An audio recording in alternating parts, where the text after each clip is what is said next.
A Wider World is brought to you by FirstToServe.com, a provider of prosthetics, orthotics, and home medical equipment.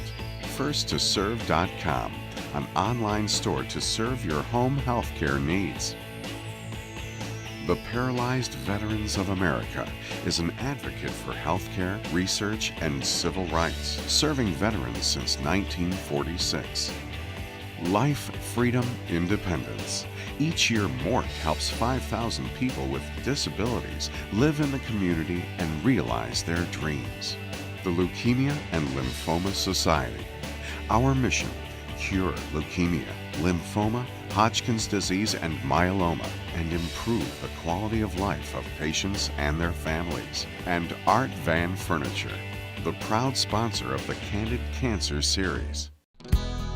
You look a little closer, what do you see? It's a wider world. Everyone's different, fits beautifully. It's a wider world, and I'm Elizabeth Kelly. I'm glad you're with us today as our action-packed show features 2 amazing sporting events, incredible athletes, and of course, a candid look at cancer with our very own Betsy DeParry. First up, it's the Luge. The Muskegon Winter Sports Complex is the new home of Adaptive Luge, and Back to Sports sponsored a great luge clinic. Let's check it out. When you arrive at the Muskegon Luge Trek in western Michigan, the first thing you'll notice is a calm and beauty that only exists in the winter. Clear, crisp air, punctuated by blue skies, white snow, and the dull grays, browns, and greens of skeletal hardwoods and conifer trees.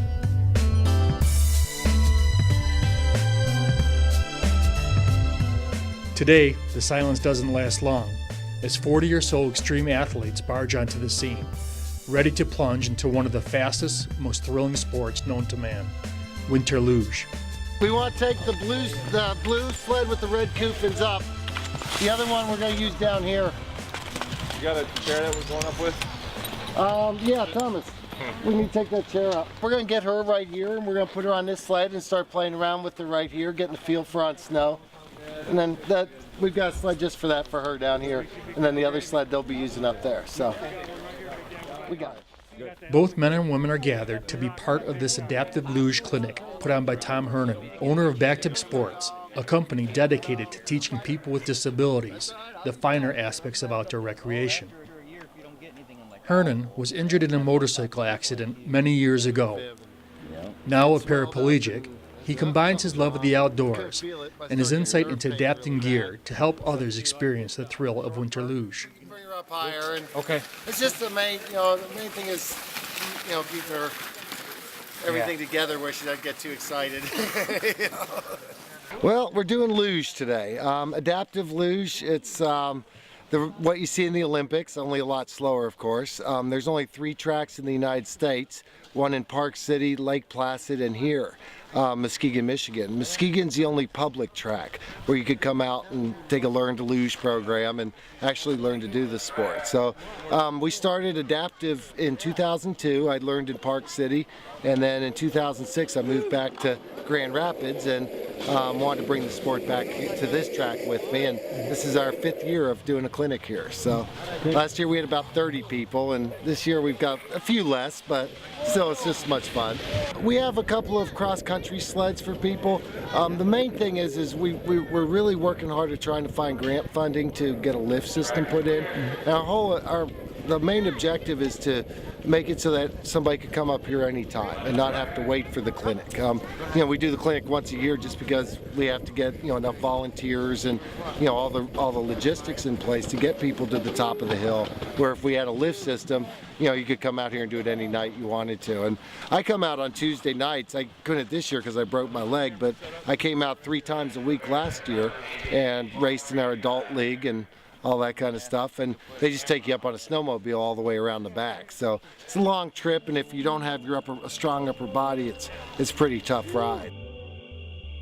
For over 100 years, luge has been one of winter's most exciting sports, becoming an Olympic event at the Games at Innsbruck, Austria in 1964. The Luge Trek at Muskegon State Park is made more for recreation, although the gear is almost exactly the same. Well, the only difference is what we do is we put a strap in between the cuffins, which are your runners that you see, and we spread them out a little bit so your feet go inside of them instead of on the outside.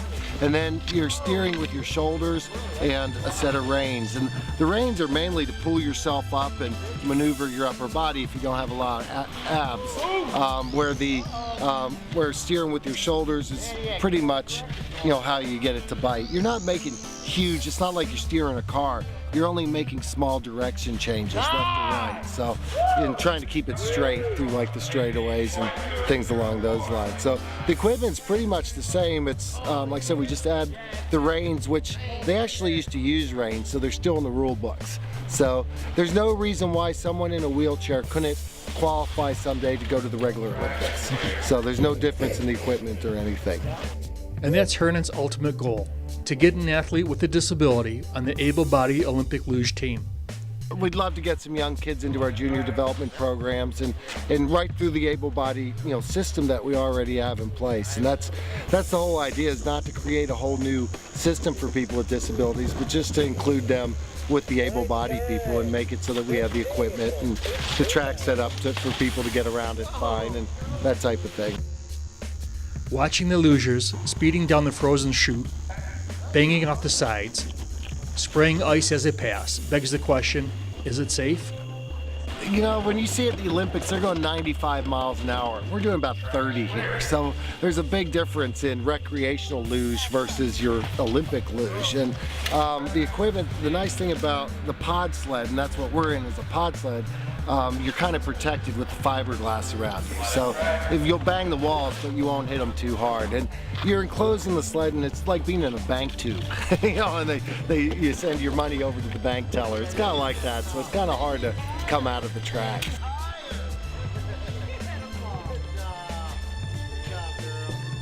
The sit skis that are used in the clinic are designed and built by Thomas Hernan III, a design engineer. The father and son team worked together to make accessible sports equipment. Because you can't get them on edge, where this one, the whole idea is to be able to have one ski, still have enough balance, but be able to get it on edge so you can turn it. Oh, okay. And that's the tough part, is when you have two skis, you got to come up like Dukes of Hazzard up on two wheels type of thing.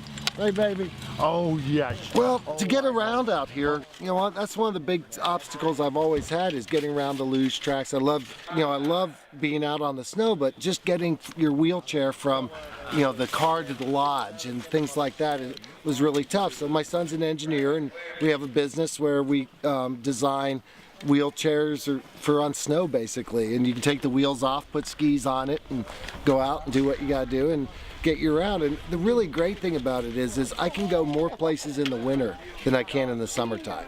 In the summer, I'm stuck to the pavement. In the wintertime, I can go anywhere there's snow. So it gives me a lot of freedom. And of course, I have my sled dog, and that makes a world of difference. He loves to pull me, and we have a fantastic time doing it. Well, I'm going to try to design a wheelchair with bicycle wheels on the front for this summer, so he can pull me around on the grass, because you can't have him running on concrete too much. But it's been really great. We train him, we take him to Home Depot, and he pulls me in my wheelchair, and he knows left from right. You say G, turns right. You say hi, turns left. And it's really neat that these dogs are so intelligent that, they know their left from their right. I have to think about it sometimes. I'm like, okay, I threw with my left hand, so it's ha, so. On this day, there was a wide array of participants, from first-timers to those who have done this dozens of times. Brian Culvert of American Role Models is a quadriplegic. It was cool, man. Wiped out on my first run. Last year it went down no problem, so. Yeah. Run number 2, man. We're gonna do better this time. Come on out. You only live once, so live strong, It's great. It's a good time. But we take all the precautions we need to take to come out here, so, there's nothing wrong with going out and doing extreme things like this, as long as you take the precautions and do it safely, and that's what we do. Nicole got to do the winter luge for the first time in her life. Yeah, she's the youngest girl and a girl, and no other girls did it today. And she had a ball. Luge isn't Hernan's only love.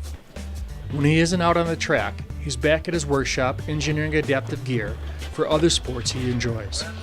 It's called Back to Sports. Our website is back2sports.net. And we do adaptive sports equipment. I do clinics. I do winter survival clinics. I do luge clinics. I do cross-country skiing clinics. In the summer, I do kayaking. And also, we're actually going to be, me and Thor are going to be the first paraplegic to ever sail the Northwest Passage in a 26-foot sailboat. So we're going to be training for that this winter also. So it's just a matter of getting out and enjoying your life and doing the things that you want to do. And just because you're in a wheelchair doesn't mean you can't do these things. You just have to be smart enough to figure out how. And that's where, well, I'm lucky. I have a son for an engineer, so he comes up with the how for me quite a bit and designs, stuff like this to get us around and to overcome the obstacles. And that's the thing, I got hurt. I was out motorcycle riding. I got hurt, and I don't feel it's my responsibility, or I don't feel it's other people's responsibilities to make the world accessible. I'm the one in the chair, so I think it's my responsibility to make the equipment to get me to where I want to be and, over those obstacles. And like I say, you see these guys out here luging today. I mean, they're having the time of their lives, and it's really neat that we can do this. And the support we get from the people, at the Muskegon Luge, on the board of directors here, and everybody that works at the park, and and the volunteers and all that. It's just, it's just great. They, these people just love, I think they enjoy it as much as we do. So. If you're interested in learning more about adaptive luge, there will be a clinic in Muskegon, Michigan on January 3rd, 2012. For more information, go to back2sports.net. Our next story features some great basketball.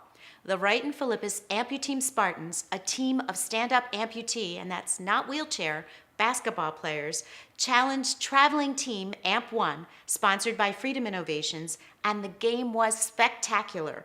With the help of modern high-tech prosthetics, sheer determination, and the love of basketball, these amazing athletes are the only organized teams playing stand-up basketball in the country.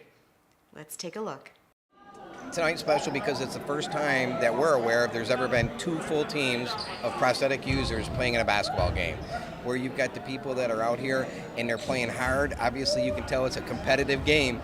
They're having fun, but you know what? They're given the opportunity to actually play a sport against each other, equal, partners going on from there and having a great time.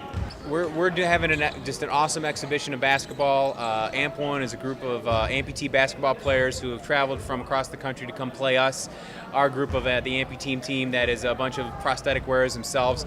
It's a way to show off their skills, raise awareness, get out on the court, and basically show people what they can do, that it's not limited to wheelchair and simple activities. These guys are, and for those of us who are watching the game, they're out there having at it. It's a lot of fun to watch. AMP1 is a team of lower limb amputee basketball players. They're from all around the country, all the way from New York to California, basically. We've got 10 solid guys that are on the team right now, and this is our 2011 is our inaugural tour, so we're doing 6 cities in 2011, and really spreading their message of stand-up amputee basketball and following your dreams. It's an interesting group of guys, though. They connected. Scott Odom is the team captain and founder, and he was always told to play basketball in a wheelchair, and he felt, I don't use a wheelchair in my normal life. Why would I want to play the sport that I love in a wheelchair? And he was getting frustrated because he couldn't really find resources to play stand-up amputee basketball. He actually filmed a video of himself just shooting around in his backyard and posted that up onto YouTube. And within, hours or days, literally, Tyler Hyatt found it and some other guys found it, and they all got talking, and they said, how can we make this happen? And so they worked on it for a few years, and we're struggling. It's difficult when you've got guys from all different cities to be able to pull them together and play games just financially and logistically. But with Freedom Innovations coming in as a title sponsor, they've been able to get together and see each other about every 6 weeks now. And really their goal is to build a league. I mean, they'd like to build a national league where you have, maybe an Eastern Conference and a Western Conference eventually. And so we're just in the stages of kind of building up to that. But, it's difficult because I'm in Texas. One of my teammates is from Utah, Detroit, New York, California. But we all came together on our own, and we started this on our own, basically. We were entering in small tournaments, paying our own way, sacrificing, taking off work. But I just felt that, it's got to start somewhere. So it would come And then like a year and a half later, we hooked up with Freedom Innovations, and they helped us do a tour where we're going around, just getting the idea of stand-up basketball. Our goal is to create a professional league of stand-up basketball amputees. So, I mean, what you're seeing now is hopefully the future, you know, a national, you know, professional league with stand-up basketball, games televised. I mean, and that's what we're pushing for. And it makes it more personal and more meaningful that, you know, we stuck with this and it's amputee created. So, you know, this is our passion, this is our love. We play all the time, so. With AMP1 traveling the country playing able-bodied teams, another all-amputee team was forming in Michigan with the same goal, to educate people. Amputeam is the prosthetic program for Wright and Philippus. It's the all-encompassing effort to try to get everybody together, the physician, the family member, the patient, the prosthetist, and try to collaborate a team effort to give the patient back their maximum functional outcome, whatever that might be. You know what, with technology in today's day and age, and prosthetics especially, you see advancements all the time. You know, whether it's, you know, people coming back from Afghanistan or Iraq and the different things, and the advancements have been tremendous. But again, some of these people are on their first prosthesis, they're preparatory, which is very basic, you know, I mean, componentry from that sense. You still have titanium components, but the feet may not be high-tech. When it comes down to it, you have to have a good fitting socket. You know, I mean, that's the key to everything. Then you put the components underneath from there. But they're all carbon fiber feet where, you know, they've got a reaction. You come over to toe, it springs you forward. It allows them to do the things they're doing. The above-the-knee amputees, a lot of them have microprocessor knees, so it allows them to run step over step and maintain that stability. They're not going to, knees not going to buckle and they're going to go down. They've got that stability and they have that confidence that they can move from side to side and go straight forward without falling and going on their face. Since we, you know, there wasn't really, couldn't find any, you know, we came together on our own. There's really not a lot of amputee teams out there to play our league yet. So to get the word out, like we do charity games. All the games we've played, it's really amputees versus able bodies, which, you know, when you go around pitching that idea, it kind of interests people when they're like, can amputees really hang with able-bodied guys, you know, that have 2 legs versus us that have 1 leg? But we play against guys that are, you know, able bodies, and we've actually won some of our games, you know, which kind of, you know, people are kind of shocked. And we go to schools, when we have an event, we talk to kids about our stories, overcoming adversity, because, you know, we were all picked on or whatever when we were, you know, as kids in school, so we just talk about body image and stuff like that. And the kids eat us up. They love us. They think we're like robot superstars or whatever, so they're wanting our autograph and all that. But it's more than basketball with what we're doing. I mean, we're doing something that we love to do, but we're also sending a message through basketball that, you know, we're all guys that have incredible stories of overcoming adversity. And we could have easily, you know, said, okay, we'll play basketball in a wheelchair, which is what they wanted us to do, but we're sticking with something and standing up for something that we love to do and believe in. And, you know, we're doing this, and we hope we can send a message to other people just to not give up on your dream, whatever it may be. Stick with it and don't let other people tell you what you can and can't do. Well, AMP1 is a lead that Scott Oda came up with, and I joined the team last March, May the year. So I really enjoyed it, you know what I'm saying? I picked up YouTube, so I'm on YouTube and all, and they really love me. I'm real fast, y'all, as y'all can see. And you know what I'm saying? I just love playing with AMP1, Freedom, Megan, thank everything for like all they do for us. You know? I'm from Rochester Hills, Michigan. I basically just grew up with my prosthetist, Ken Ike, and he got me involved. Always encouraged me to do all kinds of different events. And this is actually the first basketball one I've done. So I'm just having fun with it. I think they're really good. I mean, they got the step plays, you know, I mean, they know each other, and they know what they're going to do with the ball. They're tough. They're just all-around good team, and, you know, we're lucky to be within the points we are of them right now. Their goal is to get back out on the court. So if they want to play basketball again, it's our job to see that we do the best job we can, that they achieve that goal. And the rest is up to them. The patient obviously has to want it, but if they ask us to do it and they have the motivation, then it's up to us to make that happen. Well, out of this, I really just see that, you know what I'm saying, I never give up. You know, I've been playing basketball ever since I was 7th grade, playing against my high school, started on varsity ever since 8th grade. So, you know, I always had that thing like my mom, my grandma always tell me, never give up, because, you know, like I said, I never thought I'd still be playing basketball after high school, but like they say, when one door closes, another door opens with better opportunities. So, you know, I never give up, you know, and I love the game. You know, I think that's huge. Any sport, really. I mean, I ski race, I played hockey, I played golf for my school, and I think it's huge to, you know, get out there, show everyone what you got, that you can do anything as long as you put your mind to it. We have a website that we redid. It's amp1basketball.com, and we have a Facebook, YouTube, of course. We've got our own channel, Amp1 Basketball. So I mean, we're doing everything on our own. You know, Freedom really helps us out, and you know, we all wear their Renegade foot and play a knee, and as you can see, we're able to pretty much run up and down the court and jump on it, and you know, they're able to take the impact that we have on it. So I mean, Freedom Innovations, their website as well has information about us and their products that we use, which is, you know, as you can see, you know, the stuff we had before broke really easy, but this is able to do the wear and tear that we put on it, which helps us a lot. So. What a great action-packed game. You can see how far an athlete's perseverance coupled with some great technology can take you. Now, speaking of technology, it's research and innovation that has greatly improved cancer treatment. Let's catch up with Betsy DeParry to find out what's new in cancer. Thanks, Elizabeth. Getting a second opinion can save your life, but many people worry that getting a second opinion is checking up on their doctor. That's not the case at all. The fact is, medical decisions often boil down to judgment, and different doctors may arrive at different conclusions. In some cases, they could all be right, medically speaking, but it may not be the most right for your particular situation.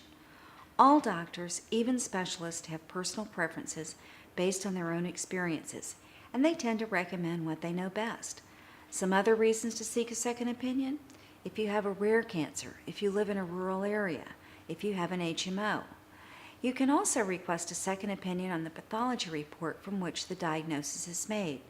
Lastly, if your pathology report doesn't give a definite diagnosis, a second opinion is definitely in order.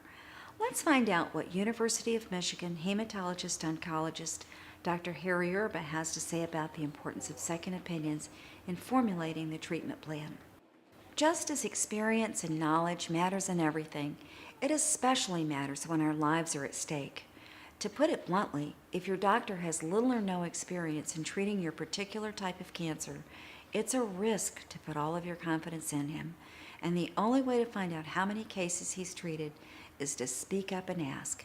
As Ronald Reagan said, trust but verify. When a person is diagnosed with malignancy, this is a life-altering diagnosis, and care should be practiced in making that diagnosis, being very careful, making sure it's the right diagnosis and a treatment plan.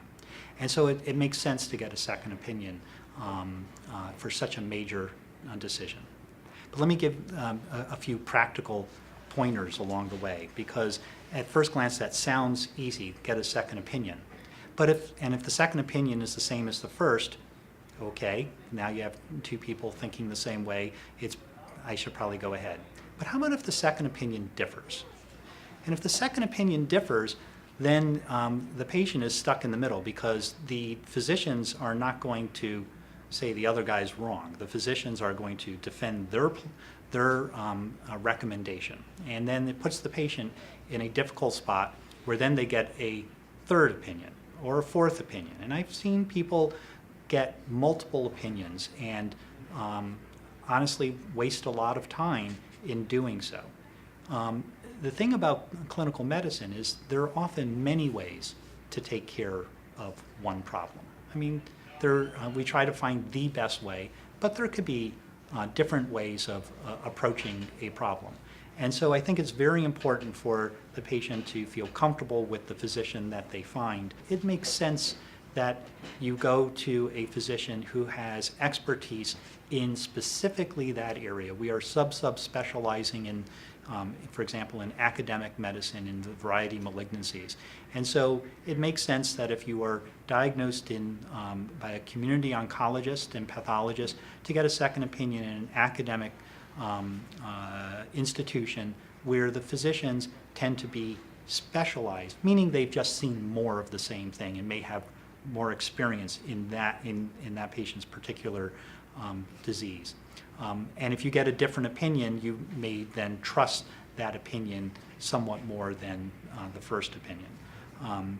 But it could be overwhelming for patients when they get multiple opinions and they vary, and how do you at the end of the day decide who is correct? And frankly, I think there is no good way, and what a person has to do is look at the reputation of the institution, look at the reputation of the physician, and look at, and this is, as I said, a life-altering diagnosis, look at your relationship with that oncologist and decide, is this somebody I feel that can not only get me through this initial diagnosis, but is going to be able to help me along the whole path I'm about to set upon. Once you have a diagnosis, it's important to learn exactly what the diagnosis means. Gather information on treatment options and make sure you understand the medical recommendations. Seek out the best experts you can find and work with a physician you feel comfortable with. And don't be afraid to seek a second opinion. Thanks, Betsy. Well, that's our show for today. Check us out on Facebook and see past shows at youtube.com/awiderworld. You can also email us at access@awiderworld.com. Take good care of yourself, and I'll see you next week.